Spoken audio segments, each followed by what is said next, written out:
Hello, everybody. Good to have you all here. It's Wednesday, first Wednesday of October, 4th of October. So, thank you for having us. Thank you for being here with us today. As you know, Charles and I and myself and Charles today. So, bonsoir, Charles. Bonsoir, Steven. Hello, good morning, good afternoon, good evening to everyone. Very happy to be here again with you for the continuation of this subject, these existential questions that we started last week. Our sister Silvia cannot be with us today because of some two teeth surgeries she has made recently, and she cannot speak. So okay, let's do this. Is when we are three. Okay, we can do Steven and myself, hoping the best recovery for Sister Sylvia. Yes. So, as Charlie said, today our topic is keep going is part two. All these existential questions. And based on this, let me show today's video, which is here. I need to do this. Okay. Okay. Let me share my screen.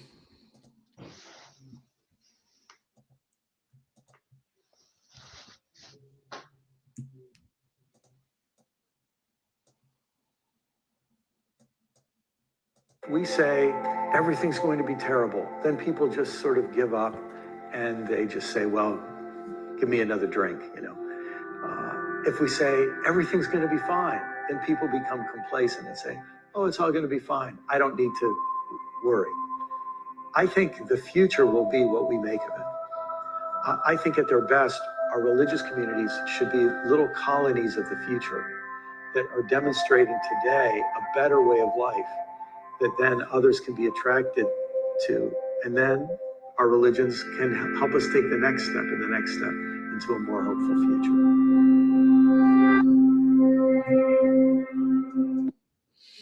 Okay. So, short video today.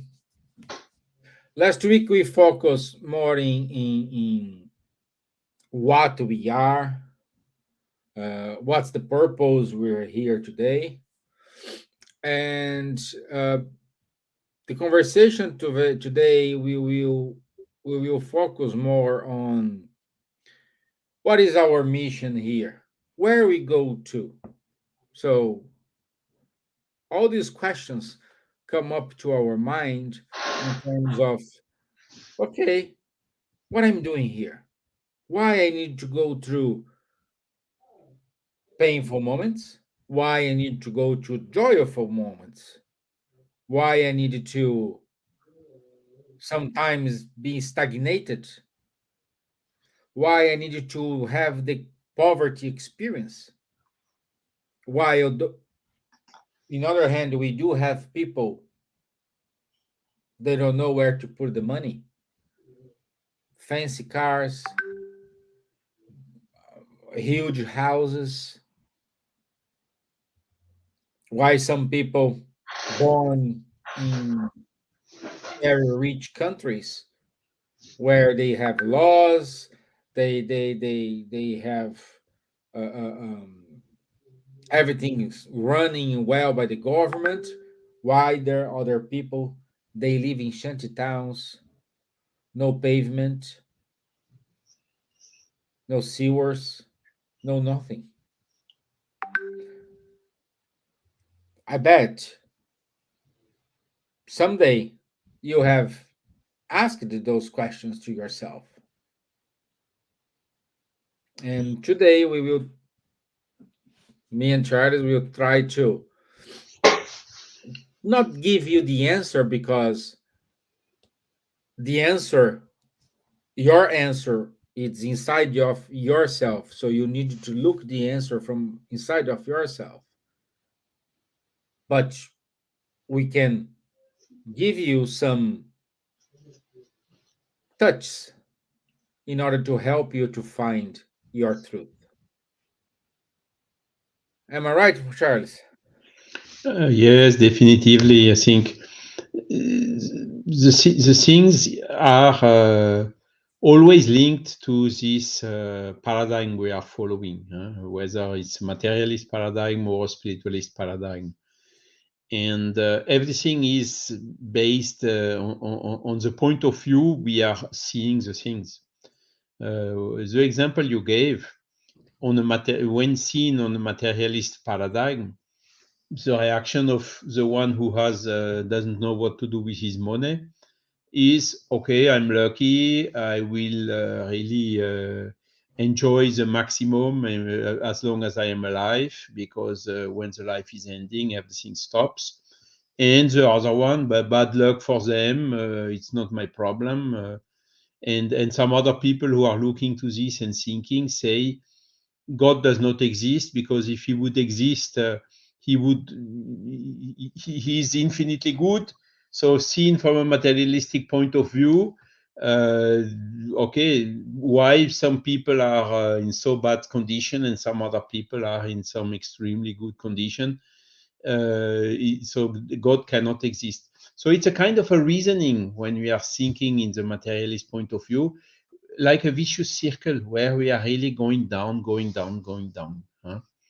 Whilst the spiritualist paradigm is a virtuous circle instead of a vicious circle, because in a spiritualist paradigm, okay, we have a soul.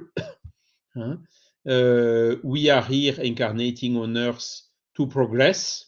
For this progress, we are ourselves selecting the type of life we will have, whether it's living in a castle or living in a favela or whatever. And this choice is made with our spiritual point of view. This means what is the most useful type of life that will help me to my soul to progress. And we can understand much better also with reincarnation, that we have several lives. Why sometimes when we select poverty, and some other times we select richness. But what we can say already today is both trials are difficult, but the one of richness is maybe the most tricky one, because it sets these blinds on us of the materialist paradigm. And when we have these blinds, we really hardly will progress in our soul, and we will have to repeat in the next life other trials in order to be able to progress. And that is then when, after having selected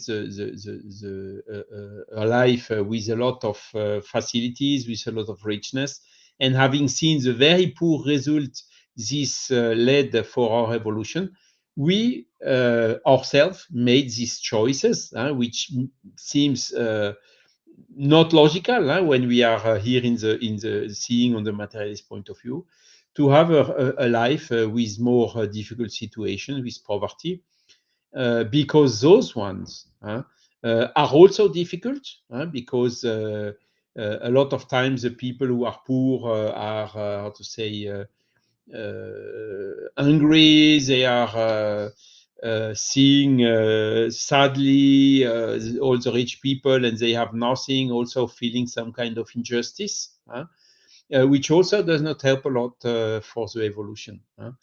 The real evolution is really that when we wake up to the spiritualist paradigm, and then when we have the trial of richness, we use these tools we have in hand, the assets we have in hand, in order to make something useful, not only for us personally, but for the society as general, or even for our planet. We can, for instance, build factories. We can help a lot of other people, and so on. So make a good use of the richness. And in the case we are reincarnated poor, again with a spiritualist point of view, we will understand that this is a trial for us in order to help us to progress, and we will see and face those difficulties with more resignation instead of being angry and revolt. And this is also what will help us to evolve better. And the point is always, okay, where are the proof? How can I prove I have a soul? A book has recently been published. I don't know if I think I did not mention it last week. It is Science of Life After Death. It is in English, so published by Alexander Moreira Almeida and Humberto Schubert Coelho and a third author, I don't remember the name right now. And this book is really a big step in this way to show all the different categories of evidences today that we are facing very frequently nowadays, that are leading to the hypothesis of the existence of the spirit, because this phenomenon cannot be explained only by material laws.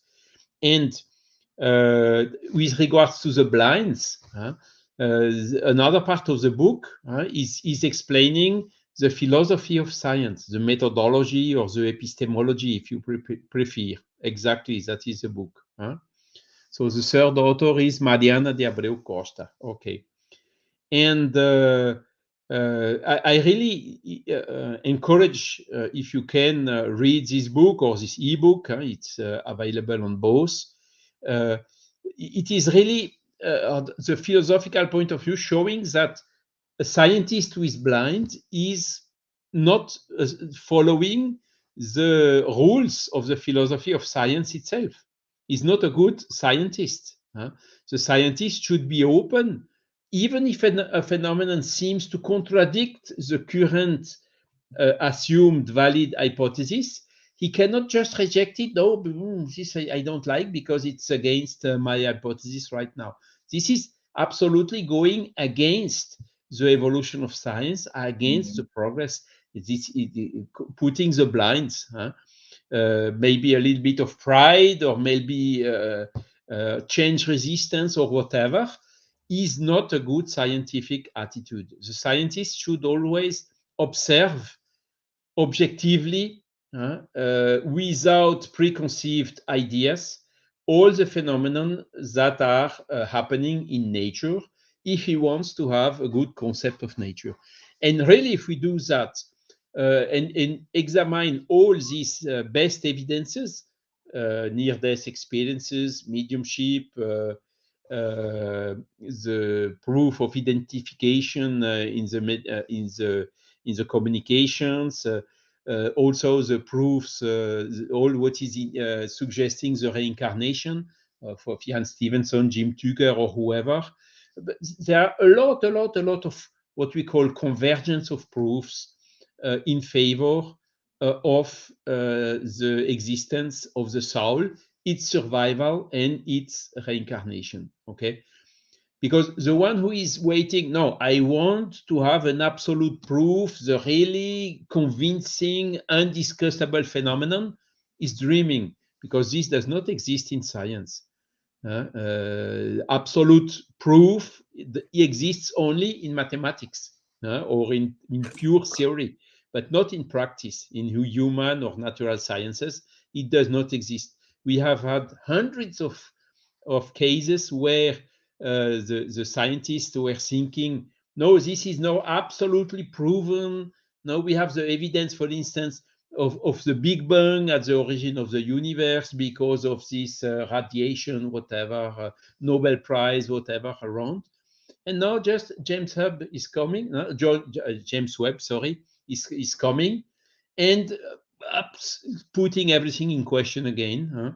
That it was not one Big Bang at a given point in time at a given place, but several Big Bangs happening along the time in several different places. Okay, so you see what was considered as a strong evidence at one time is then put again in question soon after.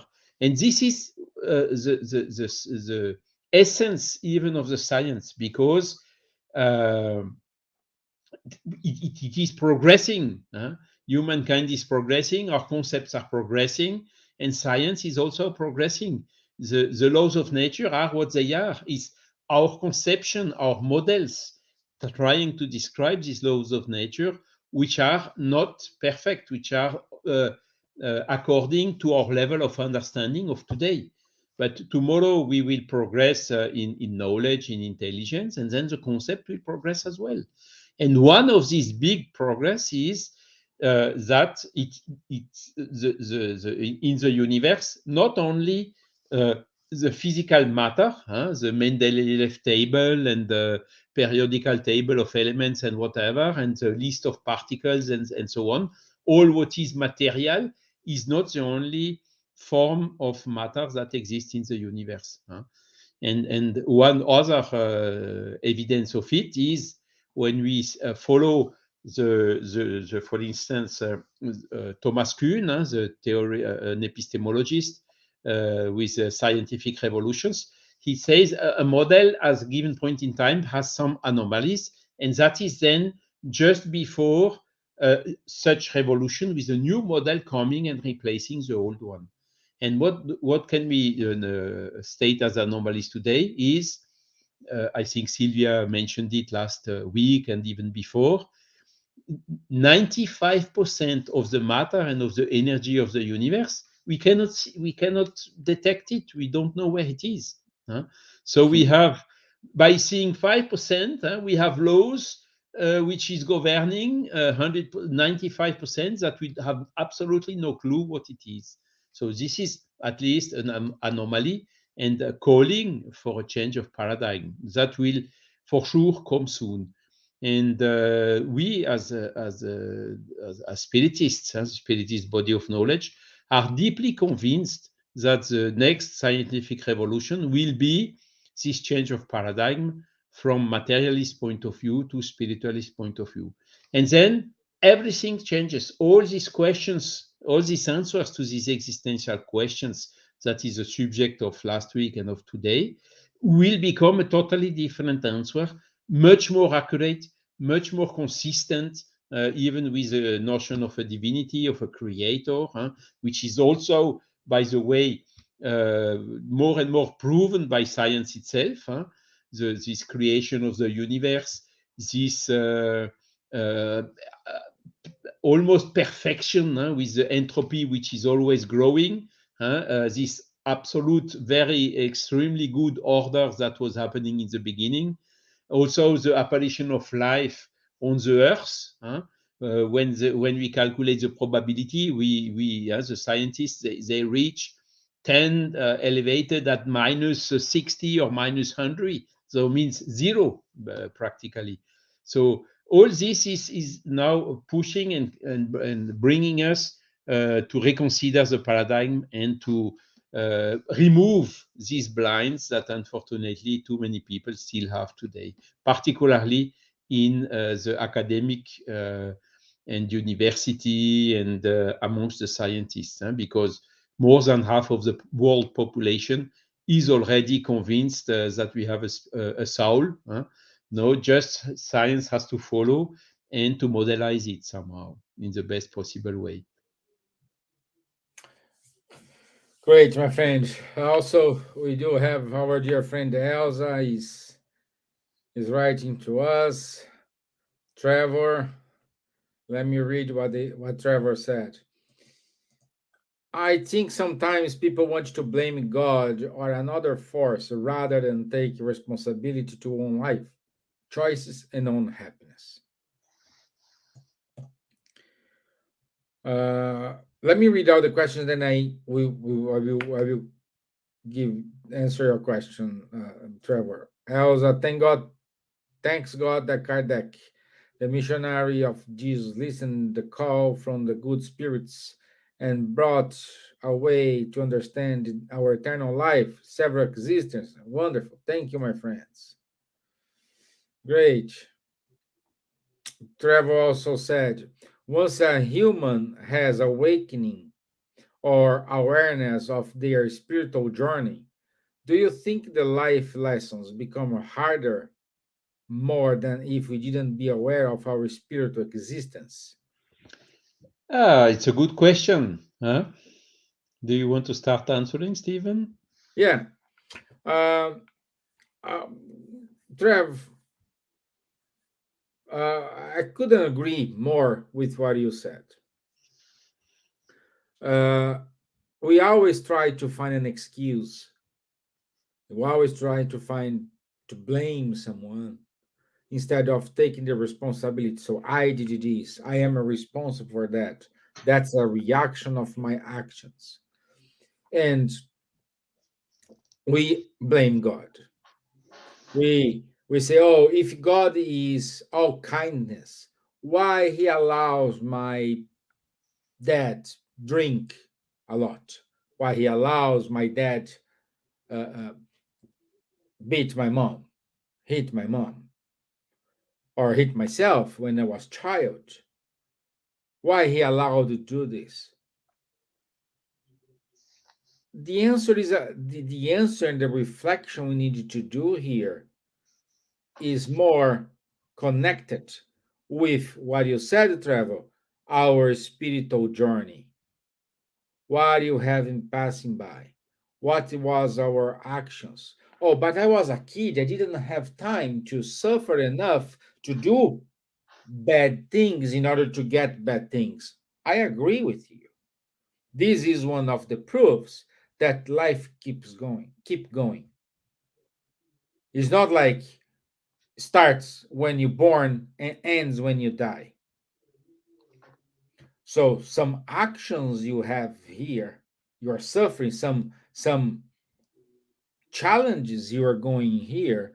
It's either because you have done something in the past and then you needed to learn the lesson, you needed to go through it, or you want to go through this experience. You decided to say, hey, allow me to go to that family, allow that guy be my dad, that woman be my mom, because I need to learn with them. Both of us need to grow up as a family. Both of us need to grow up as a community. And this is an angle. But here, when we incarnated, luckily we don't remember this, because if you remember, this is not a task. This is not a lesson. It's like when you do an exam and someone is telling you the answers. Did you learn the lesson? No, you just passed. You just passed. You got your high grade and you passed. Happy days, but you didn't learn the lesson. What do you need to do in order to learn the lesson? You need to put your head down, read the books, do your research, and do your exam. Then you learned. And this is life. You need to come here to learn whatever you need to learn. Everyone has your own experience, everyone has your own differences, everyone has your own mission. And luckily, we do have friends that along the way help us going through the hardships. So, what I'm saying, and most people believe that the spirit is, oh, I need to accept. Well, first point, it is you need to have conscious of the situation. Second, you need to analyze, okay, I'm going through this moment here. What I need to do here? How I need to overcome? What's the lesson the universe, God, good spirits want to tell me? What I need to learn? When you have a disease, for example, oh, I have diabetes. Okay. You have diabetes, not those for type 1 diabetes, but I have type 2 diabetes. So I bet you're eating a lot of carbohydrates, sweets, and all these things, and you end up with diabetes. And then when you have diabetes, you need to take a medicine for the rest of your life, you blame God. Who ate the sweets? Who ate the carbohydrates? Who didn't look for your own health? Who didn't do an exercise? And then now you come and blame God? This is a silly example, but this is how it works. Let's take the example from Charles, for example. I don't know, Charles, perhaps like in 2 years ago, 1 year ago, he is about to to to go out home with a scooter. And when he is about to leave home without helmet, he said, correct me if I'm wrong, Charles. He just listened. So, oh, I need to go back. I need to get my helmet. He put his helmet, I don't know, some meters ahead. He fell the scooter and he broke his arm. Can you imagine if he didn't listen his conscious or the advice he have received? We don't know. He may not just broken his heart, his arm. He may have a serious injury in his head or something like that. So that's the Steven, the helmet had quite some very heavy scratch in it. So I yeah. imagine those scratches on the skin. Yeah, that's the point, because then if Charlie didn't put the helmet, he had an injury and or even died. Oh, why God did this to me? Hey, you are in a way in a scooter, electric scooter is speed. Any hit you think, yeah, anything you hit will cause a fall, and depends how speedy you are, this fall could be a problem. Steven, can you please just put again Trev's question on the screen, please? Okay, yeah. Because I think you answered very well and very wisely the point here. But the question is indeed extremely interesting. So once a human has awakening or awareness of of their spiritual journey, so it is exactly what I said at the beginning. If we have awareness of our spiritual journey, it means we are following the spiritualist paradigm. The contrary is we are following the materialist paradigm. So the materialist paradigm, the materialist, he doesn't care about the spiritual journey. He just cares about the material things, makes use of them, etc. But as you told also, Stephen, if he does wrong things, sooner or later he will have to bear the consequences. So when we do a mistake, there are two cases. Either we know that we are doing a mistake and we even so we do it. So our degree of responsibility is much higher than when we don't know we are doing a mistake. I take always a good example, simple example, smoking. When I was young, everyone was smoking. It was considered good to be smoking and whatever. What happened then? A lot of people started to have a lung problem and even got some cancer and died from it. And this is how science evolved. Okay, why did I have a cancer? And then saw the cancerogen effect of tar, of nicotine, of whatever. And at that time, the people, even without knowing all these effects, were smoking, but they died from cancer. But nowadays it's different. Nowadays it's written black on white on the how do you Cigarette say pack, cigarette packet. cigarette packets, and so you cannot say you didn't know because knowing that it is not good and doing it even so is, of course, increasing our degree of responsibility. We have no excuse later on. I take another example. Jesus came on earth, and due to this fanaticism of the religious people and of the population and whatever, no, let Barabbas free and put Jesus on the cross. And Jesus, when he was on the cross, what did he say? Father, forgive them, they don't know what they are doing. Because of fanaticism, because of all these preconceived ideas, etc. They were really not fully aware of what they are doing. So he said, forgive them. And this is illustrating this same question of level of responsibility. So the next part of the question, do you think the life lessons become harder more than if we didn't be aware of our spiritual existence? I think the life lessons are the trials are when we are facing difficulties. So typically, we are facing a big difficulty. For instance, an illness, a cancer, let's say. So, do you think what will be the reaction of the materialist person? Wow, everything will finish. I see the end of my pleasure on earth or whatever. Or the poor one says, it's the end of the miseries and whatsoever. But the spiritualist, he will behave differently. He will say, hey, I have a trial.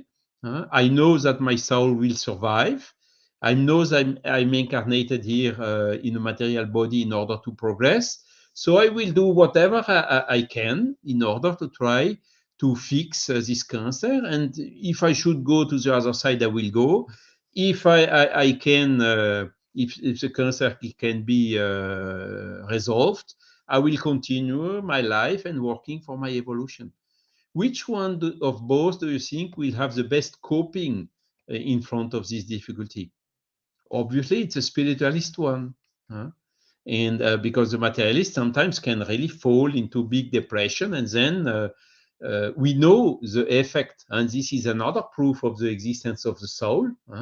Everybody knows the placebo effect. Everybody knows the effect of the coping in increasing the chances of cure of such illnesses.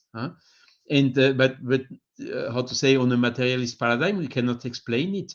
But with a spiritualist paradigm, we can explain the action of the spirit on the spiritual body and on the physical body, which, when it goes positively, is increasing a lot the chances to cure from the illness. So all this is to show that when we have a better awareness, a better knowledge of our spiritual journey, in fact, it helps us in the coping of such difficulty. The same is, for instance, we have beloved ones in our family, spouse or husband or sons or whatever, and one of them is dying. So again, what is the best position in order to have the best coping of these things? The materialist is really doing auto-hypnosis to forget it, does not exist anymore, everything is finished, I will redo my life in a different way whatsoever. He may succeed in this, but the spiritualist one, he will have a better knowledge. It's a beloved one. He is now free. If he's a child, he will incarnate again. And when it will be my turn to be free, I will meet him again, and so on. So it much better condition in order to cope with such type of difficulties.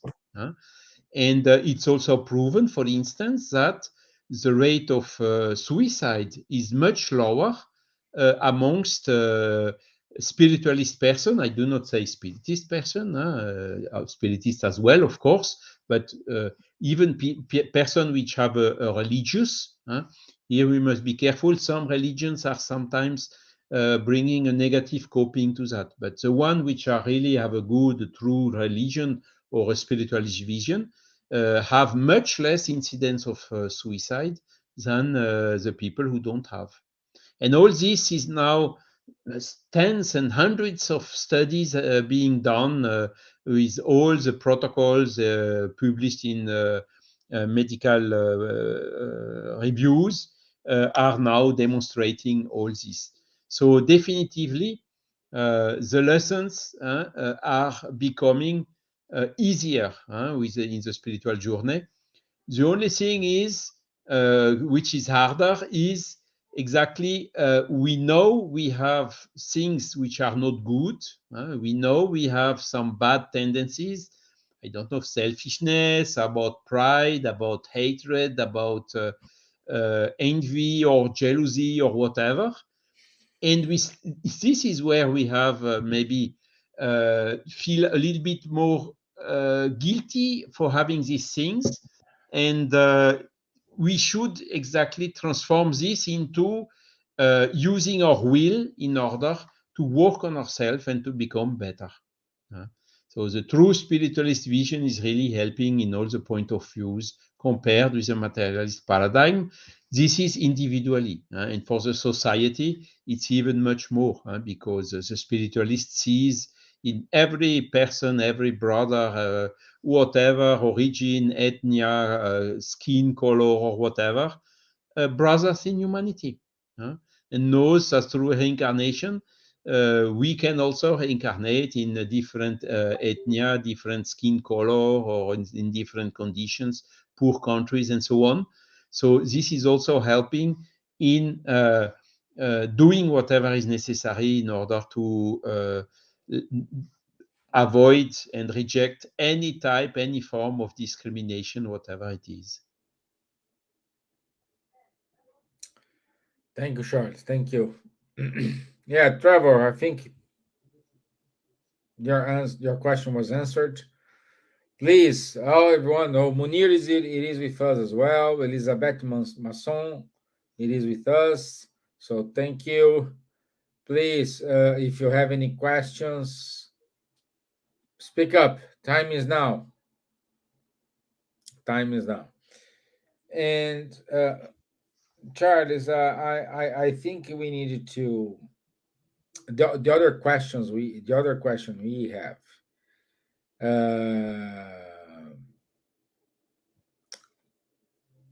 It is. Well, I think we got a question here.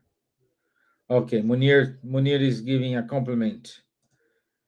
The University of Virginia's Division of Perceptual Studies research portfolio includes investigating children who have memories of past lives, the nature of consciousness, and the mind-body relationship. I think Munir is referring to the studies from Ian Stevenson when he started. Yeah, yeah. Yeah, what Dr. Mooney is saying here, yes, also Jim Tucker in the UK, both are studying cases of past lives, cases in which someone just incarnated and say, "Hey, I had a family, I had a daughter, son. I used to live in that road, that street, that city. I was married with that woman." So, giving details. This is a simple example, but the books from Ian Stevenson and also Dr. Jim Tucker uh, give to us more real cases. They can understand, and of course, we cannot say 100% it is a reincarnation, but that's completely evidences. And like Charlie said today, science is here because today what they are sure, tomorrow they don't know anymore. So everything changes, everything evolves. Always there is someone who will come up with a better idea, better way to think, better explanation, better methodology, and do it differently. And also, Charles, we said uh,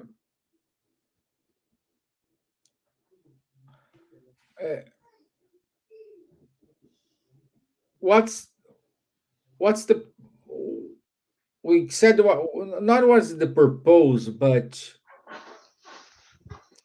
why? If I need to learn, and we do have a spiritual life, why I don't learn there, do whatever I need to do there, and keep going, and I need to reincarnate and going through this. It's kind of awkward if the life keep going. Let me do this mission there, not here.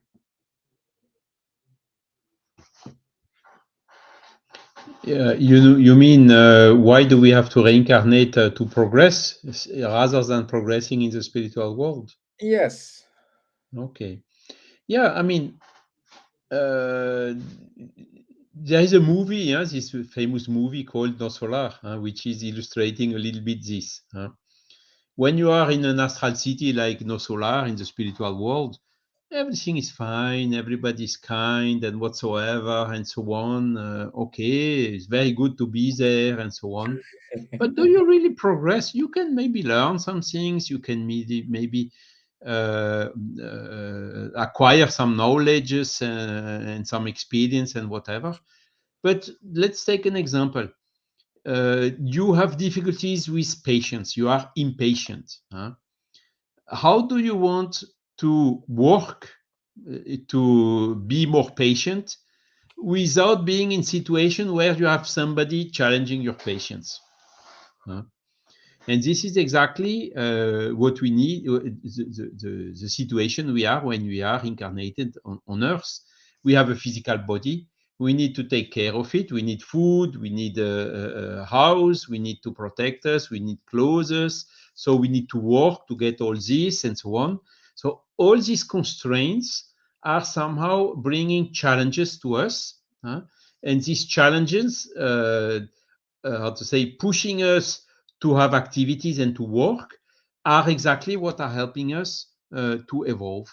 And also the trials and the difficulty we may face are also helping us to evolve.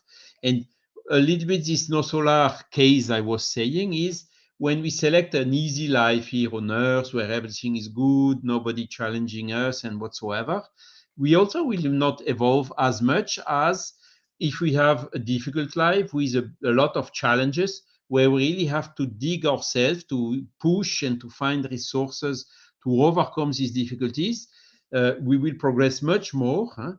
In difficult situations, we are performing much more efforts in order to overcome the difficulties. Because when everything is okay, everything is fine, we try to relax, we tend to relax and not to make all these efforts. So that is why we select to incarnate on life, to have all these contingencies, all these needs, and also sometimes some trials in the life, because these trials are exactly the one that will help us to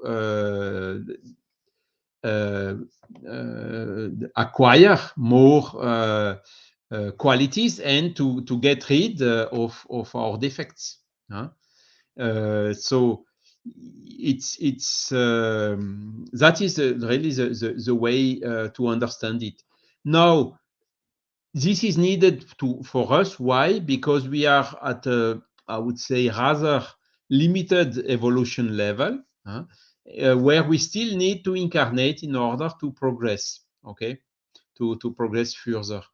Once we have reached a certain level of progress, there we do not need to reincarnate in physical bodies like we are today anymore.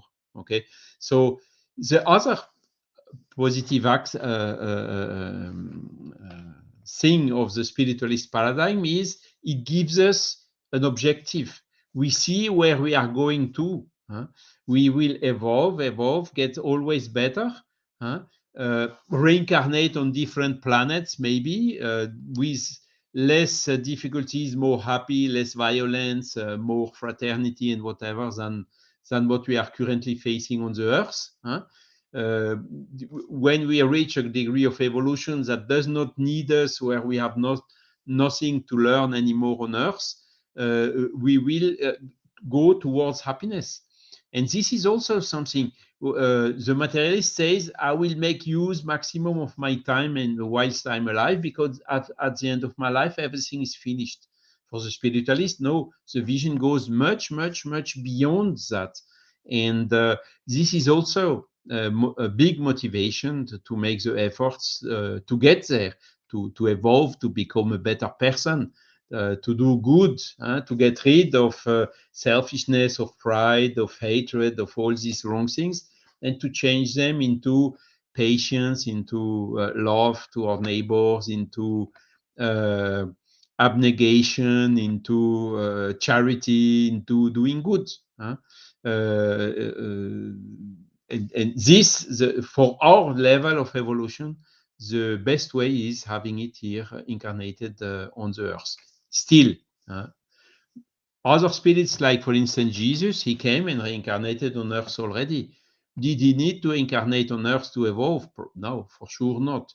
He is a type of spirit who has already reached a level of evolution which does not oblige him to reincarnate on a material body like us.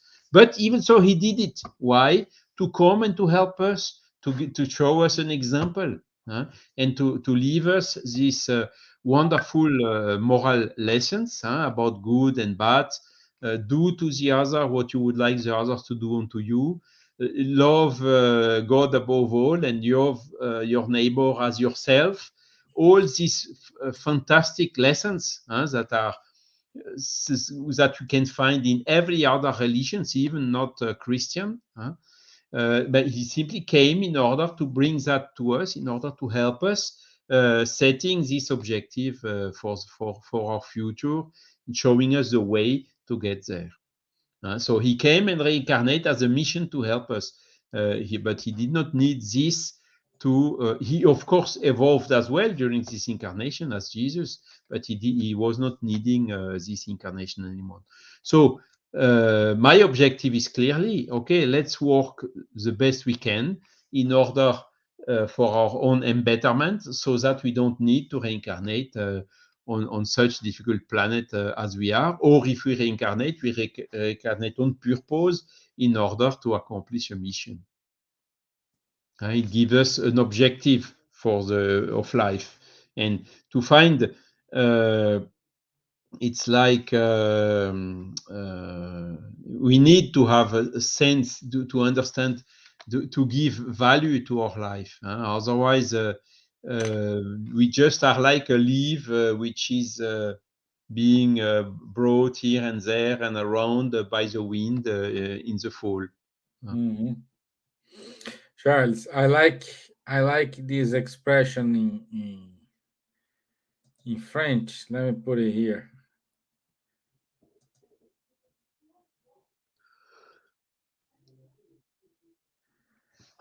La vie I, est un grand drame, il faut le, ouais, that's it. Mais ce qu'il faut surtout, c'est bien dénouer. Ouais.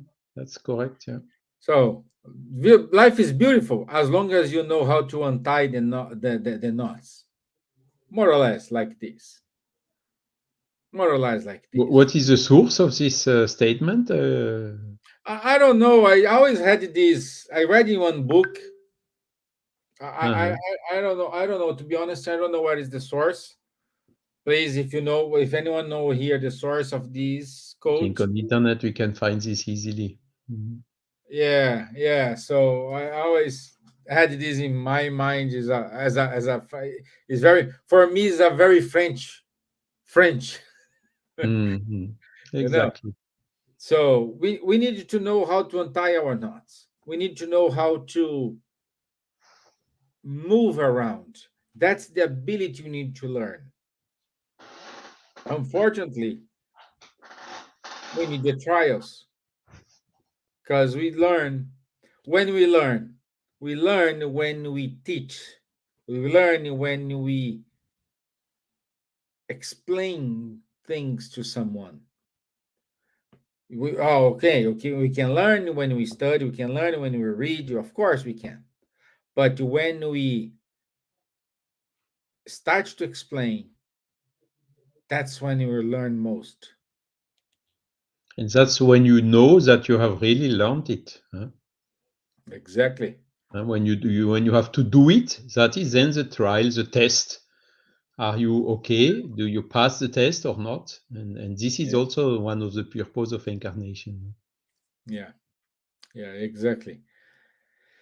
Exactly. Let me see if we have any other questions here. No, Munir just agreed.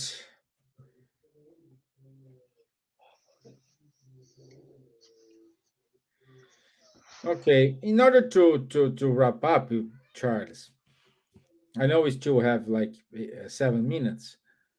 Uh, what we can say?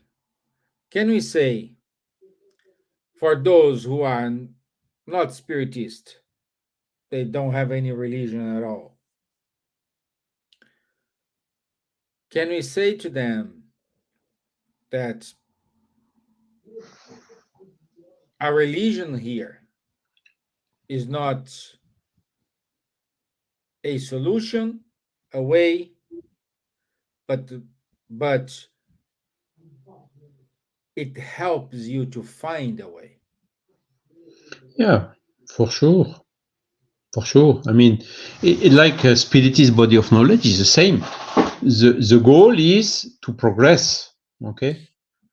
So Spiritist body of knowledge is only one way helping us to progress, but it's not the only one.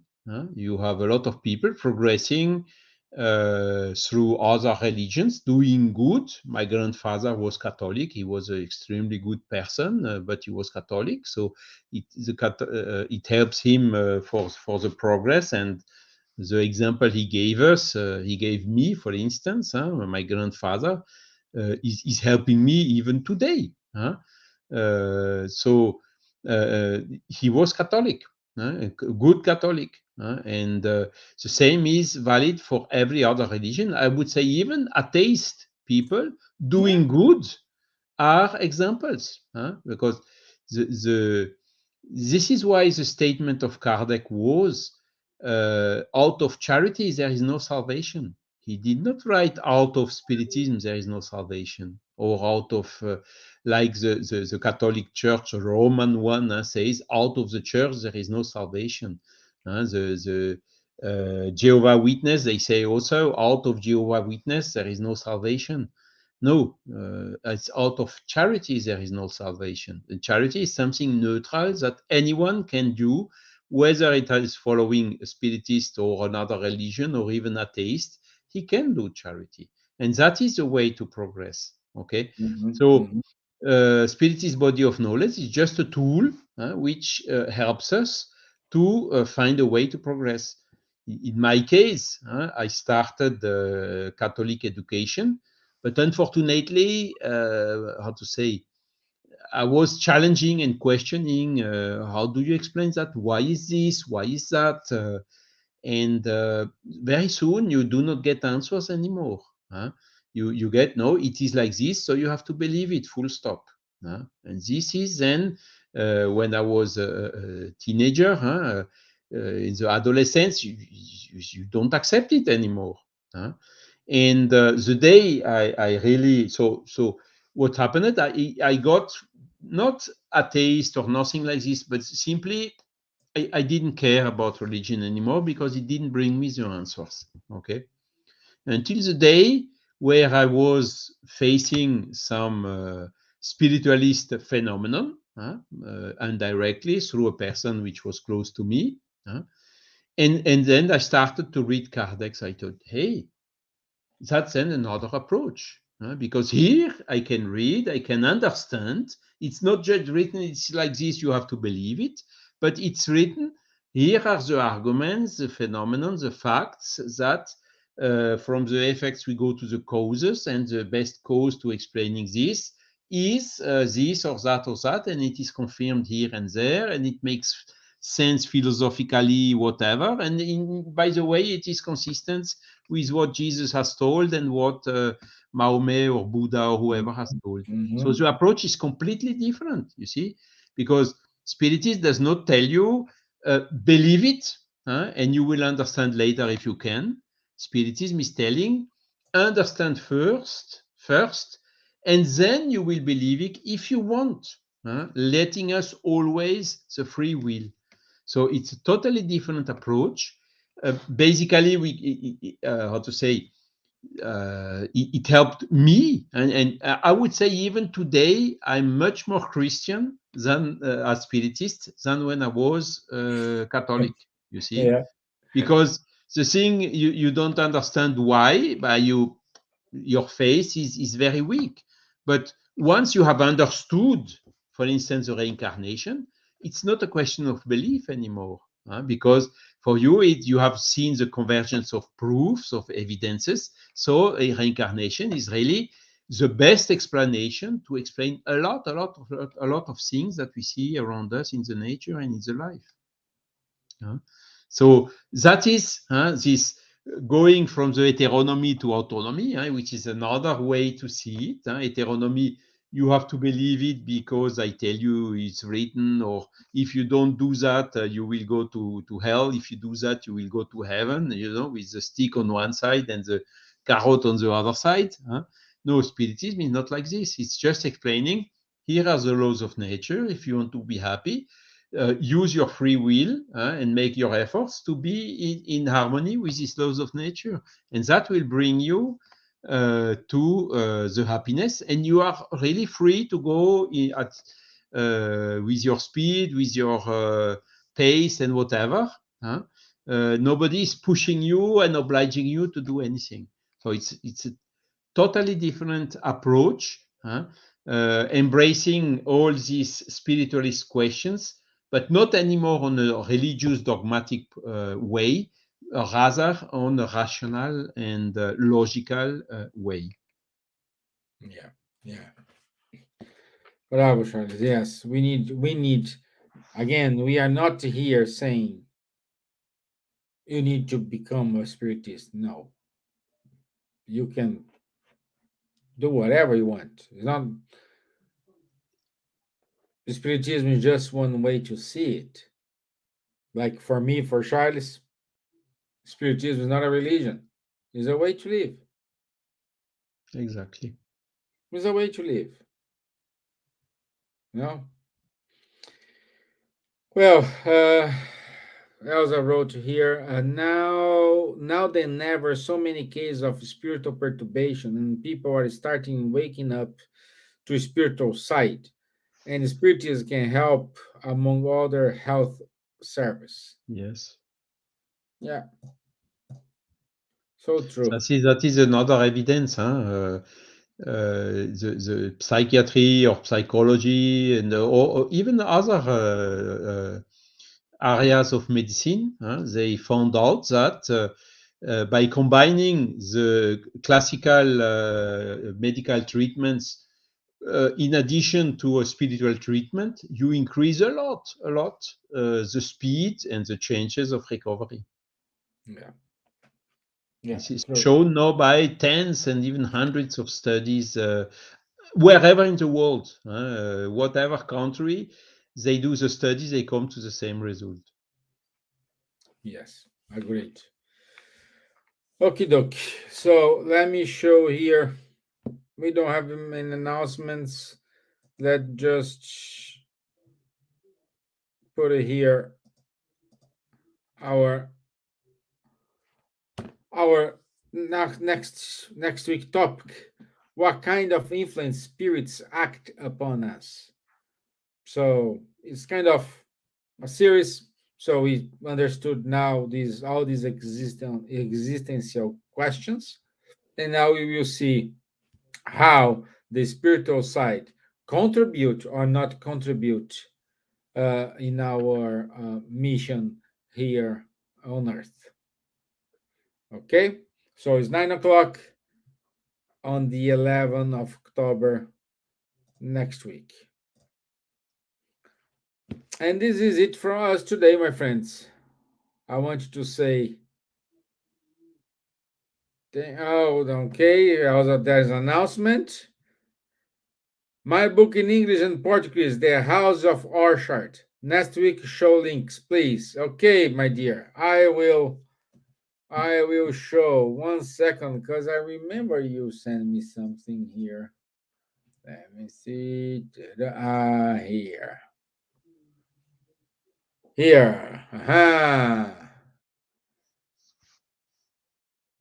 Let me.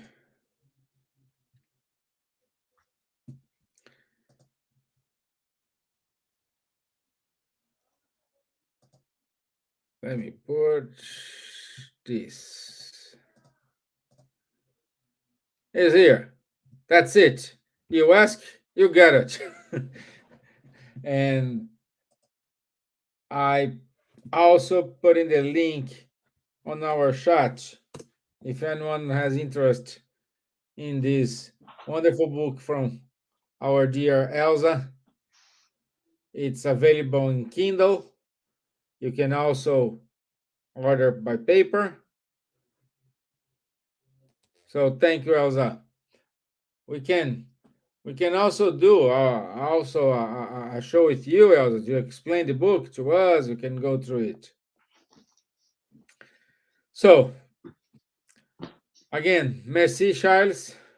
Thank you, Steven. Thank you all. Thank All you, the best. Marco. Thank you, Elsa. Thank you, Munir. Thank you, Trev. Thank you, Faye.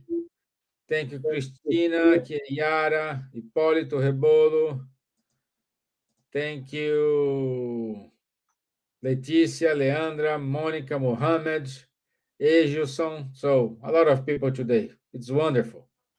It's wonderful. God give you in double what you're doing to us, because before we started here, whoa, Charles, me and you. Yeah, So, let's be happy. yes. Yeah, thank you. And Silvia, please get well soon. Next week, we need you here. Thank you, my friends. Thank you. Bye All bye. the best. Bye bye.